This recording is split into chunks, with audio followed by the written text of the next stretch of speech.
आजकल हम लोग अपने भोजन के प्रति बहुत ही सजग हो गए। हमेशा हम चाहते हैं कि ऐसा भोजन करें जिससे कि हम स्वस्थ रहें, हमारा शरीर स्वस्थ रहे और हम सही से काम कर पाएं। तो कैलोरी पहले होता क्या है, इसके बाद किन पदार्थ से कितना कैलोरी हमें मिलती है, क्या कैलोरी हमारे स्वास्थ्य को प्रभावित करता है और हमें प्रतिदिन कितना कैलोरी लेना चाहिए, आज हम इसके विषय में जानेंगे। तो नमस्कार, मैं हूँ आपका अपना राकेश सर और आज हम लोग बात करने वाले हैं कैलोरी क्या होता है। तो कैलोरी ऊर्जा का एक मात्रक है। जो भोजन हम लोग खाते हैं, भोजन से हमें जितनी ऊर्जा मिलती है यही होता है कैलोरी। हम लोग जैसे अपने किसी भी चीज़ को, जैसे कोई भी सामान हम खरीदते हैं, तो सामान खरीदे, मान लीजिए कि अगर हम चले आलू खरीदने के लिए, तो आलू जो खरीदे, आलू को हम किस में लिखते हैं, जैसे खरीदना है तो 2 किलो कहते हैं ना, 2 केजी खरीदे।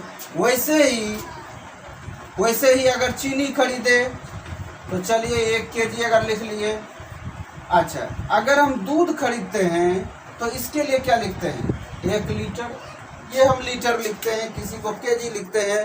तो दूरी का, जब हम दूरी की जो बात करते हैं, हम लोग कभी दूरी तय करते हैं तो दूरी के लिए हम लोग किलोमीटर का प्रयोग करते हैं।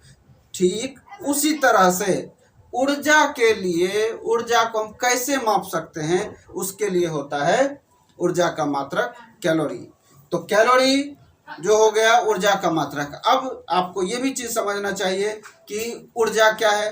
तो ऊर्जा होती है कार्य करने की क्षमता, अर्थात capacity to do work is called energy. यही एनर्जी को हम लोग जो सूचित करते हैं, अर्थात इस एनर्जी का जो यूनिट होता है उसी को हम कहते हैं कैलोरी। इसको हिंदी में ऐसे भी लिखते हैं, कैलोरी। अब कैलोरी तो हम जान गए। क्या ये कैलोरीज हमारे स्वास्थ्य को प्रभावित करता है? तो जी हाँ, बिल्कुल करता है। अगर आप ज़्यादा मात्रा में कैलोरीज लेते हैं तो ये हमारे स्वास्थ्य को प्रभावित करेगा। अगर हम खूब ज़्यादा मात्रा में कैलोरीज लेंगे, सपोज करिए जो कि आप बहुत ज़्यादा खा रहे हैं, बहुत आप कैलोरीज वाला सामान खा रहे हैं, लेकिन वो जो कैलोरीज खा रहे हैं, तो हमने जान लिया कि कैलोरीज का मतलब ऊर्जा। आप जितना ही कैलोरीज वाला लेते हैं, इसका मतलब आपके शरीर में एनर्जी उतनी ही ज़्यादा बनती रहती है। तो जितनी एनर्जी बनेगी तो उस एनर्जी को तो हमें खर्च भी तो करना पड़ेगा। अगर हम एनर्जी को खर्च करते हैं तब तो वो हमारे स्वास्थ्य के लिए सही है, लेकिन अगर एनर्जी हम खर्च नहीं करें तो क्या होगा? अगर हम एनर्जी खर्च नहीं करेंगे तो निश्चित रूप से वो हमारे शरीर में स्टोर होता जाएगा और एक समय ऐसा भी आएगा कि वो स्टोर हो करके हमारे शरीर से फिर उसे बाहर निकालना पड़ेगा। अब बाहर जो निकालना पड़ेगा वही एनर्जी चेंज कर जाता है किसमें? ग्लूकोज के रूप में, और फाइनली वही शुगर के रूप में बाहर निकलता है, जिससे कि आदमी को डायबिटीज हो जाती है। तो इसका मतलब हम लोगों ने समझ लिया कि अगर कैलोरीज की मात्रा हमारे शरीर में बढ़ती गई, अगर हमने उसे यूज नहीं किया तो वो हमारे लिए हानिकारक हो सकता है, विभिन्न प्रकार की समस्याओं को उत्पन्न कर सकता है। वो जैसे हो गया डायबिटीज, जैसे हो गया हाई बीपी, या और भी तरह की विभिन्न समस्याएं। तो इसीलिए हमें कैलोरीज अर्थात उतना लेना चाहिए जितना कि हमारे लिए ज़रूरी है। अब कितना ज़रूरी है इसके विषय में हम थोड़ी बात इस पर चर्चा करेंगे। उससे पहले कुछ और भी चीज़ आपको जानना चाहिए। हमें यह भी ध्यान रखना चाहिए कि ना तो हमें ज़्यादा एनर्जी लेनी चाहिए या ज़्यादा कैलोरीज लेनी चाहिए, ना ही हमें कम कैलोरीज लेनी चाहिए। तो ज़्यादा कैलोरी लेने से तो हमने देख लिया कि ज़्यादा कैलोरी हमारे शरीर के लिए हानिकारक है, वो डायबिटीज़ पैदा कर सकता है। लेकिन अगर कम कैलोरी ले, तो कम कैलोरी अगर लेते हैं तो क्या होता है, उससे भी हमें एनर्जी की कमी हो जाती है, कमजोरी महसूस होती है। इसीलिए आपने कभी प्रचार भी देखा होगा ग्लूकोज का या फिर ग्लूकोन डी का। जैसे उसमें प्रचार में दिखाता भी है कि एक बच्चा बड़ा थक करके आता है, मम्मी अरे क्या हुआ? मम्मी यार मुझसे कुछ नहीं होगा। ओह क्यों? मैं बहुत थक चुका हूँ। थक चुका है, इसका मतलब शरीर से एनर्जी की कमी हो गई, तो उसी के लिए उसको ग्लूकोज पिलाया जाता है। एकदम बोलता जो है उसमें तुरंत शक्तिदायक कोई नहीं ऐसा, ग्लूकोन डी जैसा, ऐसा ऐसा आपने प्रचार में देखा होगा। तो ये क्या होता है, जैसे ही ग्लूकोज पिलाया जाता है वैसे ही फिर से एनर्जी आती है। आप लोग खुद भी अपने घरों में भी ऐसा महसूस करते होंगे, कभी अगर एनर्जी नहीं आती है, अगर लगता है जो कि एनर्जी हमारी ख़त्म हो चुकी, तो ग्लूकोज का यूज करते हैं। या फिर कभी आप बिस्किट को खाते हैं जिससे कि एनर्जी बढ़ जाती है और फिर हम काम करने के लिए तैयार हो जाते हैं, हम लोग काम करना शुरू कर देते हैं। अब कैलोरी के विषय में थोड़ा सा हमें ये भी जानना चाहिए कि ये कैलोरी और क्या है। तो कैलोरी सबसे छोटा मात्रक है, इससे बड़ा मात्रक होता है किलो कैलोरी, जिसको कि KCAL से सूचित किया जाता है। ये कैलोरी से बड़ा होता है। कितना बड़ा होता है, तो 1 kilo calorie is equal to 1000 calorie होता है। ठीक है, 1 kilo calorie equal to 1000 calorie.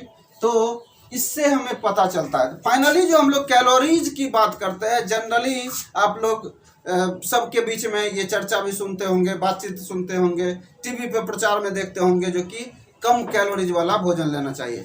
तो सिंपली जब हम कैलोरीज की बात करते हैं तो वहाँ पर हम किलो कैलोरी की बात करते हैं, इस किलो कैलोरी की बात करते हैं। कैलोरीज का अर्थ हम सीधा सीधा इस किलो कैलोरी से लगाते हैं। अब जैसे हमें कि ये चीज़ जानकारी होनी चाहिए कि कैलोरीज में और क्या, किस चीज़ को हम खाएं तो कितनी कैलोरी मिलती है, वो चीज़ जानने के लिए उससे भी पहले हमें ये जान लेना चाहिए कि भोजन के जो मुख्य पोषक तत्व होते हैं, न्यूट्रिएंट्स होते हैं, न्यूट्रिएंट्स ऑफ फूड। तो there are 5 nutrients of food. कौन कौन, तो वो हो गए carbohydrates, proteins, fats, vitamins, minerals and इसके अलावे वाटर, रफेज, ये सब भी होता है। लेकिन मुख्य रूप से जो हमें एनर्जी मिलती है कार्बोहाइड्रेट से, प्रोटीन से और फैट से, ये 3 चीज़ होता है। तो जैसे 1 ग्राम कार्बोहाइड्रेट, 1 ग्राम कार्बोहाइड्रेट से हमें कितनी कैलोरी या कितनी एनर्जी मिलती है, तो 1 ग्राम कार्बोहाइड्रेट से मिलती है 4 किलो कैलोरी। फिर 1 ग्राम प्रोटीन से हमें मिलती है 4 किलो कैलोरी। इसके अलावे 1 ग्राम फैट से हमें मिलती है 9 किलो कैलोरी। तो अब आपके मन में ये सवाल जरूर उत्पन्न हुआ होगा कि जब 1 ग्राम कार्बोहाइड्रेट से 4 किलो कैलोरी मिलती है, प्रोटीन से भी 4 किलो कैलोरी ही मिलती है और फैट से 9 किलो कैलोरी मिलती है, तो क्या हमें फैट ही ज़्यादा खाना चाहिए? नहीं। होता यह है कि कार्बोहाइड्रेट जल्दी एनर्जी देता है, उसकी अपेक्षा फैट जो होता है ये कार्बोहाइड्रेट से 2.25 गुना ज़्यादा, इट मीन्स 2 and 1/4 टाइम्स जो है ज़्यादा समय लगता है किसके बर्निंग के लिए, तो कार्बोहाइड्रेट की अपेक्षा फैट्स के बर्निंग के लिए, जिसके वजह से हमें कार्बोहाइड्रेट से जल्दी एनर्जी मिलती है और फैट से थोड़ा सा समय लगता है एनर्जी में। लेकिन अब ये सब जो है, जैसे फैट की मात्रा हमें कम की ही ज़रूरत होती है, फैट को हमें कम ही लेना चाहिए, कार्बोहाइड्रेट को और प्रोटीन को हमें उचित मात्रा में लेना चाहिए, फैट को भी उचित मात्रा में ही लेना चाहिए। तो कितनी मात्रा में कौन लेनी चाहिए ये हम देखेंगे आगे। इससे पहले हम ये जान लें कि किस व्यक्ति को कितना किलो कैलोरी एनर्जी की ज़रूरत होती है। तब अगर हम ये चीज़ जान लेते हैं तब हमें ये भी क्लियर पता चल जाएगा कि हमें कितना लेना चाहिए और किस प्रकार का भोजन लेना चाहिए जिससे कि हमें कितना एनर्जी मिल जाए, इसको समझने के लिए। तो सबसे पहले ये हम जान लें कि किस व्यक्ति को कितना किलो कैलोरी की आवश्यकता होती है। तो किस व्यक्ति को कितना एनर्जी चाहिए या किस व्यक्ति को कितना कैलोरी चाहिए, यह डिपेंड करता है उसकी स्थिति पर, उसके बॉडी की स्थिति पर, वो कितना काम करता है, कितना दौड़ता है, कितनी देर वो वर्क करता है, इस सब पर, उसके उम्र पर, बाकी सब चीज़, कौन कौन चीज़ पर, तो वो भी हम लोग देख लें। तो जैसे वो डिपेंड करता है ओवरऑल जनरल हेल्थ की कैसा है, उसके हिसाब से किलो कैलोरी या फिर कैलोरी डिपेंड करता है। फिर है फिजिकल एक्टिविटी डिमांड्स। तो फिजिकल एक्टिविटी डिमांड्स क्या है? तो फिजिकल एक्टिविटी का अर्थ ये हो गया कि जो जितना ही फिजिकल वर्क करेगा, जैसे हम लोग देखते हैं जो मजदूर वर्ग के लोग हैं, जो ज़्यादा फिजिकल वर्क करते हैं, उनको एनर्जी की ज़्यादा ज़रूरत होती है। तो ज़्यादा एनर्जी की ज़रूरत होगी तो हमें या उस व्यक्ति को ज़्यादा किलो कैलोरी लेना पड़ेगा। अब इसके अलावे सेक्स का अर्थ हो गया कौन सा लिंग है, ये मेल चाहे फीमेल। तो अगर मेल है तो उसके लिए, फीमेल है तो उसके लिए, ये दोनों के शरीर पर भी डिपेंड करता है। इसके अलावे और होता है क्या कि वेट, अगर शरीर का वेट ज़्यादा है तो ज़्यादा, अगर वेट है इसका मतलब लंबाई ज़्यादा है, तो उसके लिए कुछ ज़्यादा मात्रा में किलो कैलोरी की ज़रूरत होगी। कम का है तो उसे कम की ज़रूरत होगी, या फिर वो कितना कूदता फांदता है इस पर भी डिपेंड करता है। और उसके बाद की जो चीज़ होती है हाइट पर भी डिपेंड करता है। जिसका जितना ही हाइट होता है, उस हाइट में जब जितना हाइट होगा, हाइट के हिसाब से उसके शरीर का वजन भी होगा और उसके हिसाब से उसको एनर्जी की भी ज़रूरत होगी। तो यही होता है किलो कैलोरी। और अगले चीज़ पर डिपेंड जो करता है वो होता है बॉडी शेप, बॉडी कैसा है, कितना हट्टा कट्टा है, मोटा है या फिर लीन एंड थिन है। तो इस सब पर डिपेंड करता है किलो कैलोरी। अब हम लोग देखेंगे कि किसके लिए कितना कैलोरी की ज़रूरत होती है। तो चलिए अब हम लोग ये देखें कि हम लोगों के बॉडी का डेली रिक्वायरमेंट क्या है, हमें कितना कैलोरीज डेली लेना चाहिए, पर डे कितना कैलोरी चाहिए। तो ये देखेंगे, ये डेली रिक्वायरमेंट ऑफ कैलोरीज, अर्थात पर डे हमें कितने कैलोरीज की आवश्यकता होती है। तो पर डे कितने कैलोरीज की आवश्यकता होती है, ये data Indian council of medical research के द्वारा प्रदान किया गया है। हमें डेली कितना चाहिए, तो जैसे हमने मान लिया इंडिविजुअल में, फर्स्ट हो गया moderately active man. Moderately active man का अर्थ हो गया जो सामान्यतः जो काम करते हैं, ऑफिस जाना, ऑफिस से आना या फिर इधर उधर जो काम करना, ये हो गए मॉडरेटली एक्टिव मैन। इनको चाहिए टोटल 2800 किलो कैलोरी। इसके बाद जो मॉडरेटली एक्टिव वुमेन होती हैं उनको चाहिए 2200 किलो कैलोरी।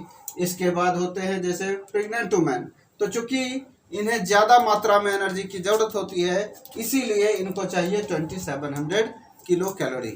फिर हम देखते हैं जो लैक्टेटिंग वुमेन है। लैक्टेटिंग वुमेन का मतलब हो गया जो दूध पिलाने वाली, जो बच्चे को दूध पिलाती हैं महिलाएं, उनको उससे भी ज़्यादा एनर्जी की ज़रूरत होती है, अर्थात 2750 किलो कैलोरी के। और इसके बाद जो लड़का है, बॉय, जो 16 to 18 ईयर्स के होते हैं, उनको सबसे ज़्यादा 2820 किलो कैलोरी एनर्जी की ज़रूरत होती है। और फिर उसके बाद अगर उसी उम्र की लड़की जो कि 16 to 18 ईयर्स की हो, उसको 2200 किलो कैलोरी एनर्जी की आवश्यकता होती है। तो ये हमारे Indian council of medical research के द्वारा ये डाटा प्रदान किया गया है, उसके हिसाब से इतना इतना किलो कैलोरी की आवश्यकता। चलिए अब हम लोग सीखते हैं कि हम अपने किसी भी फूड आइटम से कैसे उसको हम कैसे किलो कैलोरी में चेंज कर सकते हैं, उसके बारे में हम लोग सीखें। अगर हम जान पाएंगे तो उससे हम अपने भोजन के एनर्जी की मात्रा को अपने लिए हम मेंटेन रख सकते हैं। तो कैसे, इसके लिए एक एग्जांपल लेते हैं हम, जैसे कि एक कप ले लेते हैं अंडा।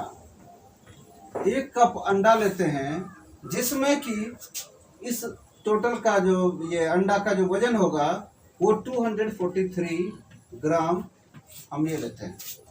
मान लेते हैं कि एक कप अंडा है जिसका कि वजन 243 ग्राम है। तो इस 243 ग्राम में हमें कितना किलो कैलोरी एनर्जी मिलती है। तो इसके लिए हमें ये चीज़ जानना जरूरी है कि इसमें फैट कितना है, प्रोटीन कितना है और कार्बोहाइड्रेट कितना है।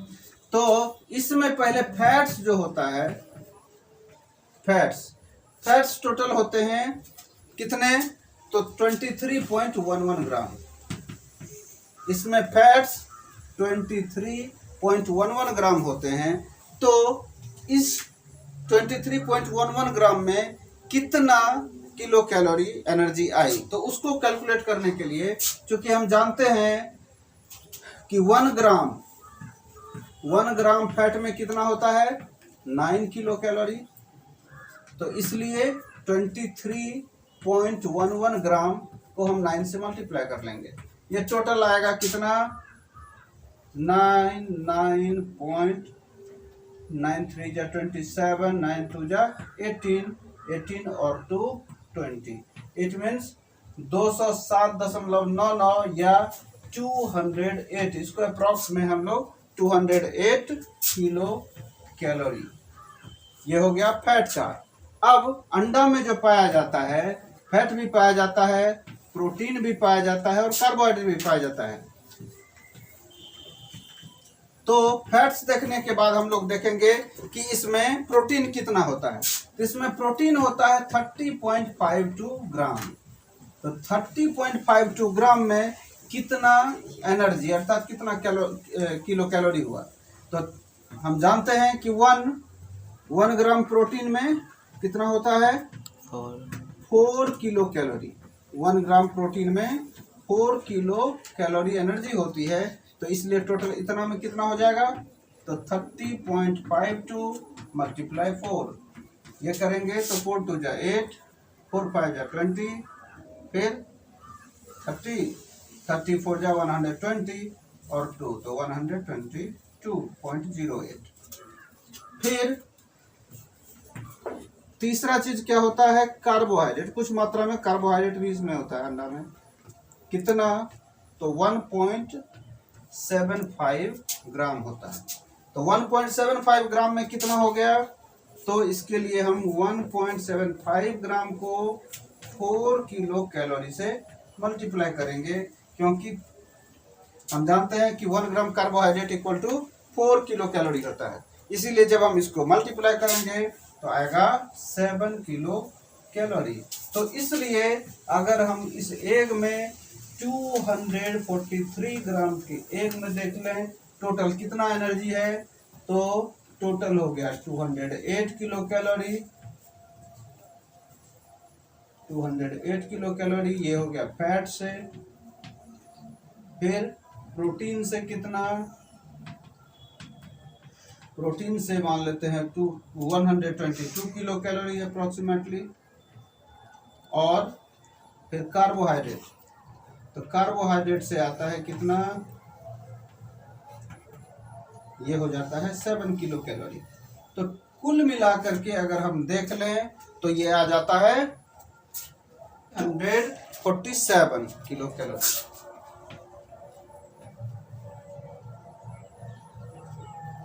तो कुल मिलाकर के हमने ये देखा कि अगर ये अंडा हो 243 ग्राम का, तो इससे हमें टोटल मिलता है 347 किलो कैलोरी एनर्जी।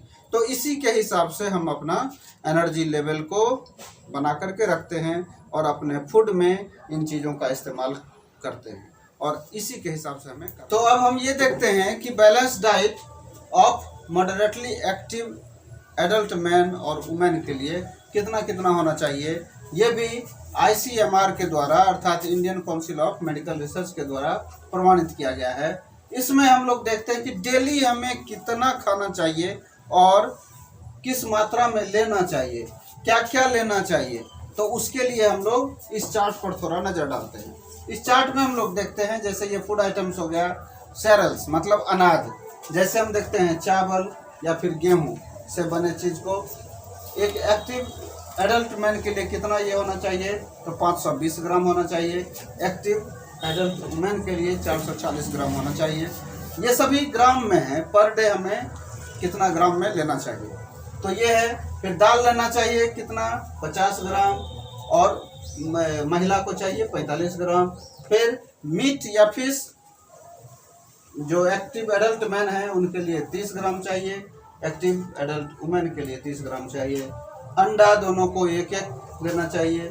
मिल्क इसको 200 ग्राम लेना चाहिए और इसे 150 ग्राम लेना चाहिए। ऑयल या फिर फैट्स ये 45 ग्राम, ये 25 ग्राम।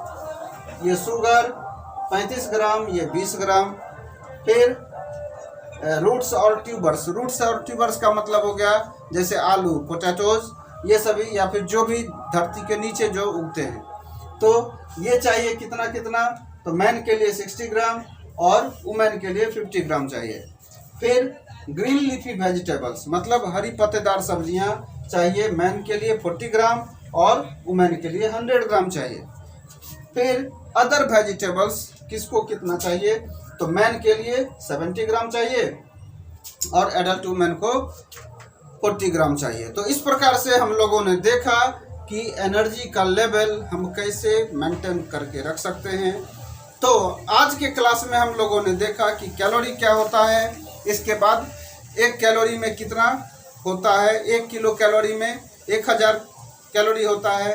फिर कैलोरी का सही इस्तेमाल क्या होना चाहिए, क्या हमें ज़्यादा लेना चाहिए या कम लेना चाहिए, ज़्यादा कैलोरी लेने से क्या सब परेशानियां हो सकती है, कम से क्या परेशानियां हो सकती हैं।